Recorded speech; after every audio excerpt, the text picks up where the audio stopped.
Sylvia Saber with OpTv Global Headlines. Starting with the top international stories for the day.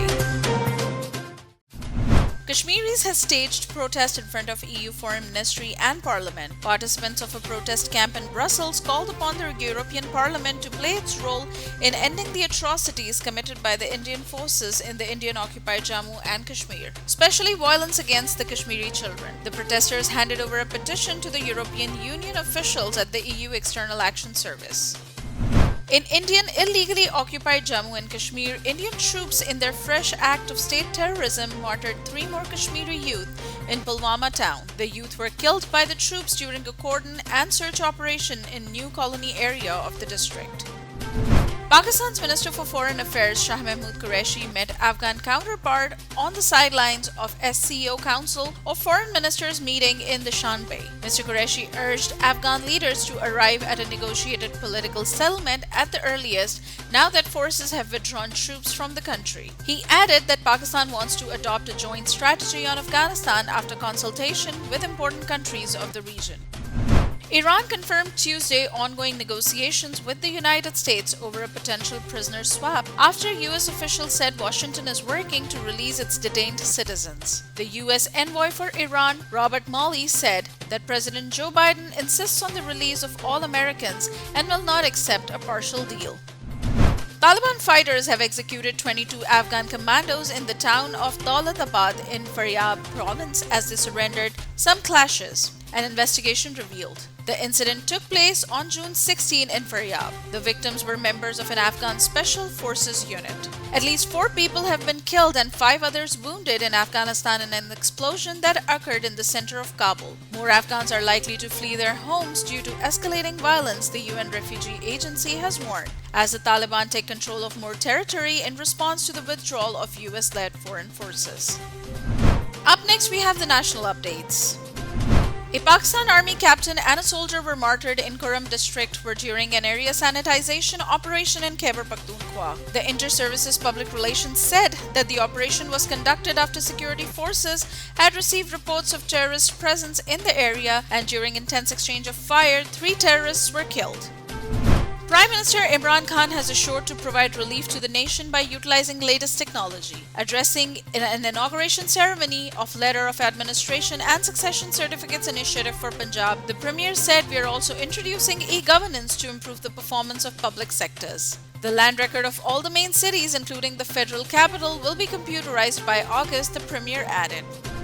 Pakistan highly values its ties with Bosnia and Herzegovina and wanted to further cement bilateral cooperation in all areas of mutual interest. While talking to the ambassador-designate of Pakistan to Bosnia and Herzegovina, President Arif Alvi emphasized the need to improve bilateral relations in the areas of economy, trade, culture, and tourism to bring the 2 countries further closer. 10 people were killed and over 39 injured when a vehicle blew up in a blast near a labor camp in Upper Kohistan. Among those who lost their lives are 2 FC personnel and 4 foreigners.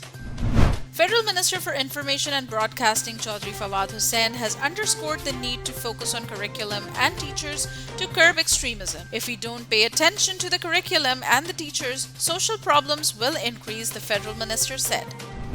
Up next, we have the health updates. The COVID-19 cases in the US is rising again after months of decline, with the number of new cases per day doubling over the past 3 weeks. The 5 states with the biggest 2-week jump in cases per capita all had lower vaccination rates are Missouri with 45.9%, Arkansas with 43%, Nevada with 50.9%, Louisiana with 39.2%, and Utah with 49.5%. Pakistan has reported 24 deaths in the last 24 hours by novel coronavirus as the number of positive cases has surged to 978,847. Punjab remains the worst hit province in terms of deaths, followed by Sindh and Khyber Pakhtunkhwa. Up next, we have the sports updates. Pakistani skipper Babar Azam set many records in the 3rd and final one-day international against England played in Birmingham. The top-ranked batsman played the biggest innings by any Pakistani in an ODI as a captain. Azam clinched another honor as he became the first Pakistani captain to secure a century in England after 38 years. He also became the quickest player to make 1400s in men's ODIs in 81 innings. Azam also became the only Pakistani cricketer to hit 3 ODI hundreds. Swiss tennis star Roger Federer has withdrawn from the Tokyo Olympics after suffering a setback with his knee. As he tweeted, the player have already begun his rehabilitation in hopes of returning to the tour later this summer. Up next, we have the business updates. Pakistan has recorded an almost two-decade high growth rate in remittances from abroad during the last fiscal year of 2020 to 2021. State Bank of Pakistan's data shows remittances amounted to 29.4 billion for the year ended in June. Money transfers from citizens working in the UAE increased 9% to $6.1 billion. Up next, we have the updates on science and technology. The United States will seek global rules on how to prevent misuse of artificial intelligence, Secretary of State Anthony Blinken said as he renewed warnings against Russia over hacking. The top U.S. diplomat voiced alarm that a growing number of authoritarian states led by China are using the internet as well as new technologies to curb dissent and exert greater control.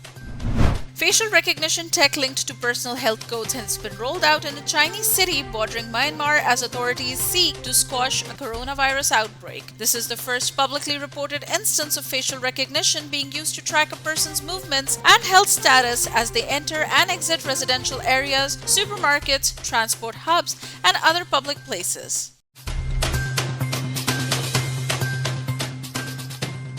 For more updates, do stay with us and keep watching OpTv Global.